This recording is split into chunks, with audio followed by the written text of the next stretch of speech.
Estamos de regreso, Realidad en Contexto, Boreal Televisión. Doctor, estábamos en la pregunta de cómo se manifiesta la diabetes y usted estaba haciendo algunas puntualizaciones importantes y quedaron algunas ideas pendientes que la vamos a desarrollar aquí. Bien, yo te hablaba de cuando hay alimentos, una persona se alimenta con más carbohidratos que hacen bajo índice glucémico, por ejemplo, plátano, batata, ese tipo de llame, yautía, que no tienen, que son almidones resistentes y que no se rompen en glucosa ni en fructosa, sino que son cadenas largas y eso van gradualmente pasando a la sangre. Eso no hacen pico de glucemia como el que come pan, el que come caramelo, dulce, azúcar, naranja, piña, uvas. Las personas que comen habitualmente ese tipo de alimentos hacen alto índice glucémico, hacen pico de hiperglucemia. Esos picos necesitan más rápido de insulina y mayor cantidad de insulina para que penetre a la célula. Cuando no penetra, se va convirtiendo en grasa y se va depositando en los tejidos especiales para eso.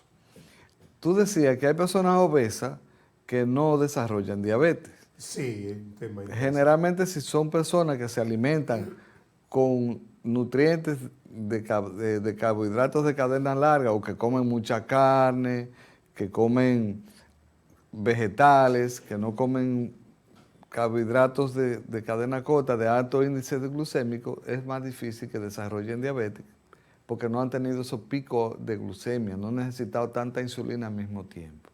Aunque la insulina no sea buena, mantiene más fácil los niveles normales. Eso es una ventaja. Otra ventaja es el individuo que aunque esté un poco obeso, pero que hace mucho ejercicio, que levanta pesa, que está fuerte, que tiene más músculo que grasa.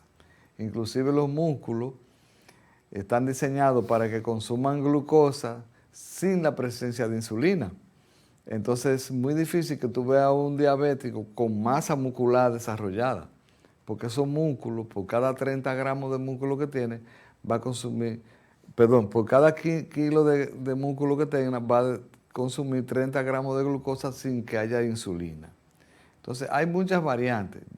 Generalmente, una persona obesa, una persona con un índice de masa corporal en 27 ya, que ni siquiera es obeso, es sobrepeso, pero con una vida sedentaria y con una alimentación inadecuada, con refinados, azúcar, con muchos alimentos refinados, como ahora se usa en los supermercados, tantos alimentos refinados, con maicena, con las harinas muy refinaditas, todo es refinado. Entonces, ese es un individuo que desarrolla más rápido una diabetes que un campesino, aunque está un poco gordo, con un pico y una pala, que come plátano y batata.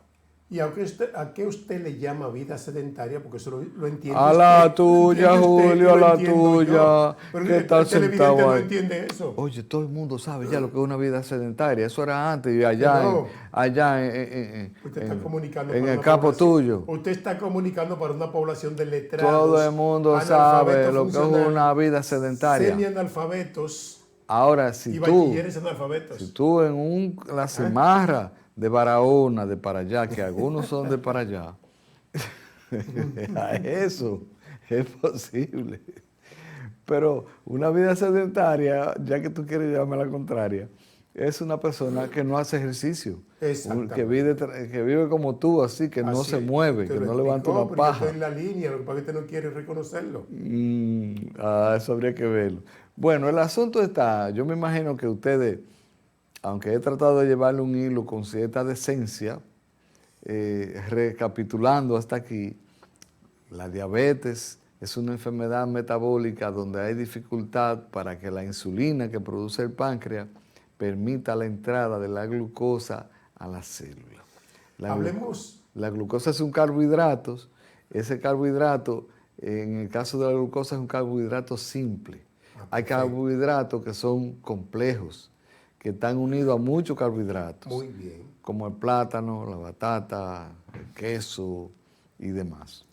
cuando comemos carbohidratos simples tenemos un alto índice glucémico, como el arroz, como el pan, los azúcares y los alimentos refinados que venden en los supermercados. Ya. A veces Okay. a veces yo quiero, aunque no soy médico, quiero tener alguna disidencia con usted y lo que se han criado comiendo arroz y no ha pasado nada con ellos. Pero Julio, por Dios que todo no es igual. No es lo mismo un tipo que se pasa pastoreando vaca, desde que se levanta en la mañana, a caerle atrás 5 o 6 becerros que ya brincan una zanja, que ya tiene que correr allí, que tiene que correr allá, y se mete en un saco de arroz. No es lo mismo que un abogado de estos que tienen una jipeta que andan atrás de guía y que se comen un platico de arroz chiquito. No es lo mismo. Eso depende de quién se lo esté comiendo. Pero de que los dos son de alto índice glucémico, no importa quién se lo coma, lo que pasa es que uno lo maneja mejor que otro, tiene mejores condiciones para manejarlo. Hablemos de la resistencia a la insulina. Hay pacientes insulina resistentes. Hay pacientes que son insulinos resistentes, es decir, que su insulina tiene dificultad para tener receptividad por los carbohidratos y para abrir la puerta de la membrana celular para entrar la glucosa. Esos son insulinos resistentes. Bien, hay un tema aquí que interesa a todo el que ya está afectado de este problema, de esta enfermedad, la diabetes, que es, digamos, se dice en el lenguaje popular que es más peligroso que el cáncer, porque es un enemigo silente. El cáncer es un enemigo silente también, pero la diabetes mucho más. Bueno, el diabético que se quiere controlar y va donde la persona indicada para eso, puede ser que se mejore mejor que un cáncer, porque el cáncer muchas veces no hay manera de pararlo todavía. Aunque ya estamos bastante cerca, ya hay muchas cosas, luego hablaremos de eso. El tema que nos ocupa es diabetes y hígado graso. Lo que pasa es que parte de la prediabetes también se manifiesta con hígado depositado a nivel del hígado, de esa grasa, depositada a nivel del hígado. Esa grasa produce fibrosis, produce problemas metabólicos en el hígado y es un individuo que va a llegar también a desarrollar diabetes. Es igual que los ovarios poliquísticos en mujeres obesas, que muchas terminan en diabetes, se asocian con diabetes. Pues lo mismo cuando usted va al médico que le dice usted tiene hígado graso, pues usted ya está llegando a la diabetes. Usted está muy fácil, muy cerca de la diabetes y va a tener daños hepáticos importantes si esa grasa sigue depositada ahí. ¿Entendiste?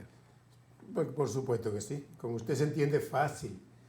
Y entonces con relación a aquello que le dicen cromodiabetes. Bueno, qué bueno que lo menciona. El cromo es un mineral que a diferencia del calcio, del sodio, por ejemplo, el sodio en el plasma son 145 mil equivalentes de sodio en el plasma.